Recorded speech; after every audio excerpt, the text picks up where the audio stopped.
Location पण पाहिलं एकूण महाराष्ट्रामध्ये गेल्या अनेक आठवडे आणि महिन्यांमध्ये सरकारचा डेटा सांगतो की महाराष्ट्रामध्ये प्रचंड गुन्हेगारी वाढलेली असं दिसतंय आपल्याला।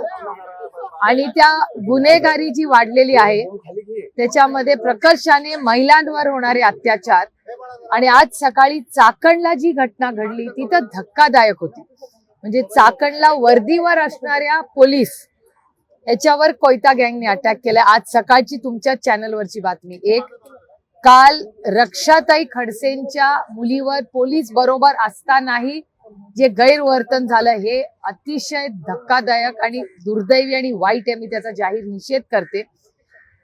आणि त्याचबरोबर स्वारगेटला झालेली घटना असेल किंवा अनेक अशा ज्या घटना सातत्याने महाराष्ट्रात होत आहेत या खूप दुर्दैवी आहेत। मी त्याचा जाहीर निषेध करते। आणि त्याचबरोबर स्वारगेटला ही घटना जी झाली आणि ज्या पद्धतीने ती हाताळली गेली तेही अतिशय असंवेदनशीलपणे केल्याचं आहे। मला या सरकारकडून जास्ती अपेक्षा होत्या आणि माननीय मुख्यमंत्र्यांनी त्यांच्या मंत्र्यांना जे सल्ला दिलेला आहे की अशा बाबतींमध्ये त्यांच्या मंत्र्यांनी थोडंसं का होईना संवेदनशील राहावं। सगळ्यांच्या घरात लेकी सुना आहेत, सगळ्यांच्या घरांमध्ये मुली आहेत आणि अशी गलिच्छ घटना झाल्यानंतर कुठल्याही जबाबदार व्यक्तीने पदावर असू दे किंवा नसू दे अशा बाबतीत त्यांनी संवेदनशीलपणेच बोललं पाहिजे। आणि ज्या पद्धतीने ही जी घटना झाली त्याला ज्या दिशेने नेण्याचा प्रयत्न केलाय ते खूप दुर्दैवी आहे। आणि मी इथे आल्यावर बघितलं की इथून मेन रोड तर म्हणजे 50 पावलावर पण नाहीये, 25 पावलावरच आहे। पोलीस स्टेशन जवळ आहे, सगळंच आहे। त्यामुळे ही जी घटना झाली ती फार कुठे अंधारात कोपऱ्यात वगैरे अशी झालेली नाही। त्या बिचाऱ्या मुलीला प्रचंड भीती दाखवली गेली आणि आपण सगळ्यांनीच असल्या कुठल्याही महिलांवर होणाऱ्या अत्याचाराचा एक समाज म्हणून आपण जाहीर निषेध केला पाहिजे। आणि अशा मी अनेक वेळा सत्ताधाऱ्यांना जेव्हा बदलापूरची घटना झाली तेव्हाही विनंती केली होती महाराष्ट्राच्या माननीय तेव्हा ते उपमुख्यमंत्री होते, गृहमंत्री होते, तेव्हाही होते, आजही आहेत। त्यांना विनम्रपणे विनंती करते की महाराष्ट्राने देशाला एक उदाहरण द्यावं की फास्ट ट्रॅक कोर्टमध्ये अशा लोकांना चौकात फाशी दिली पाहिजे, हे माझं मत आहे। या केसमध्ये पीडिता जी आहे तिचं डबल व्हिक्टिमायझेशन होताना दिसतंय। या घटनेची माध्यमांना माहिती देताना इथल्या झोनचे डीसीपी जे आहेत त्यांनी सुरुवातीला असं म्हटलं होतं की या महिलेनं आरडाओरडा केला नाही। त्यांच्याच ब्रीफिंगवर राज्याचे गृहराज्यमंत्री असं म्हणतात की तिने स्ट्रगल केला नाही।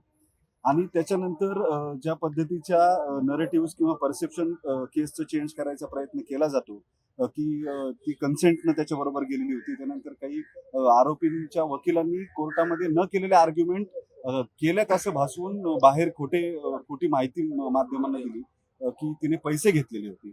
या सगळ्या गोष्टींकडे तुम्ही कसं पाहता? या इतक्या संवेदनशील केसमध्ये पोलीस जे कस्टोडियन असतात विक्टिम्सचे त्यांनी अशा पद्धतीनं आरोपीला मदत होईल अशी वक्तव्य करणं हे कितपत योग्य वाटतं? हे धक्कादायक आहे, ह्याचा मी जाहीर निषेध करते।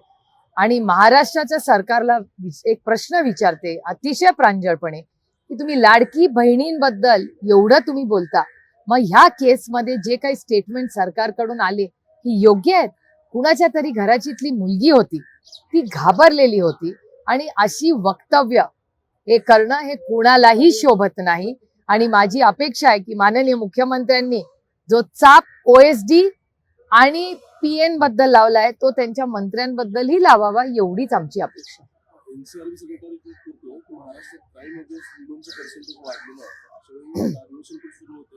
अजून तुमच्या पक्षाच्या विरोधकांच्या वतीने सेशन मध्ये थोडा वेळ ठेवावा याची जी मागणी झालेली आहे, किमान तुम्ही गृहमंत्र्यांचा राजीनामा तरी मागताय। एक तर संदीप क्षीरसागर आणि रोहित पवारांचे दोघांची स्टेटमेंट्स मी तुमच्याच चॅनलवर पाहिले, सविस्तर ह्याच्याबद्दल ते सगळेच बोललेले आहेत।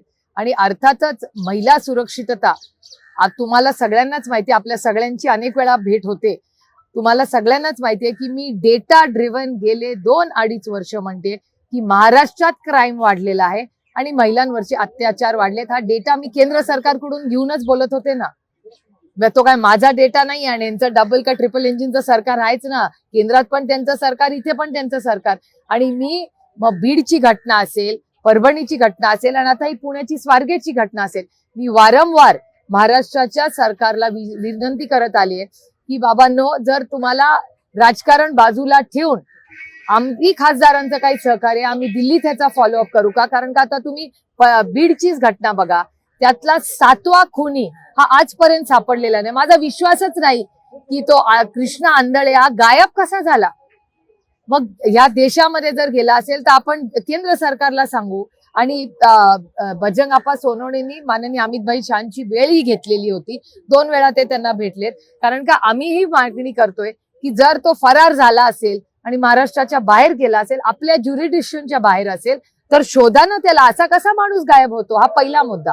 दुसरा, आजच मी आता इथे येताना सकाळी 2-3 वेळा माझं बोलणं झालं की बीडमध्ये आज महादेव मुंडेंच्या ज्या मिसेस आहेत त्या आज आंदोलनाला बसलेल्या आहेत. माझं SP आणि कलेक्टर बीड दोघांचीही बोलणं झालंय. दोघांनी अतिशय सहकार्याची भूमिका दाखवलेली आहे. दोघंही माझ्याशी अतिशय संवेदनशीलपणे, त्याच्यामुळे मी जाहीरपणे बीडच्या SPंचा आणि बीडच्या कलेक्टरांचे मनपूर्वक आभार मानते की त्यांनी संवेदनशीलपणे हा विषय मार्गी लावायचा शब्द आम्हाला दिलाय. की तुमच्याही माध्यमातून संपूर्ण महादेव मुंडेंच्या कुटुंबाला विनम्रपणे विनंती करते आणि सरकार दरबारी विनंती करते की बाबांनो, त्या कुटुंबाला आधार द्या, काहीतरी स्टेटमेंट करा. आणि त्या कुटुंब आज ती माऊली आज कलेक्टर ऑफिस बीडच्या बाहेर आज आंदोलन करते, उपोषणाला बसली. तिचा एका मुलाला आज गावामध्ये ड्रिप लावलेलं आहे. ती 2 लेकरांना घेऊन ती माऊली तिथे बसलेली आहे. याचा थोडासा संवेदनशीलपणा कधीतरी राजकारण बाजूला ठेवून करावा, एवढीच माझी अतिशय विनम्रपणे त्या सरकारला विनंती.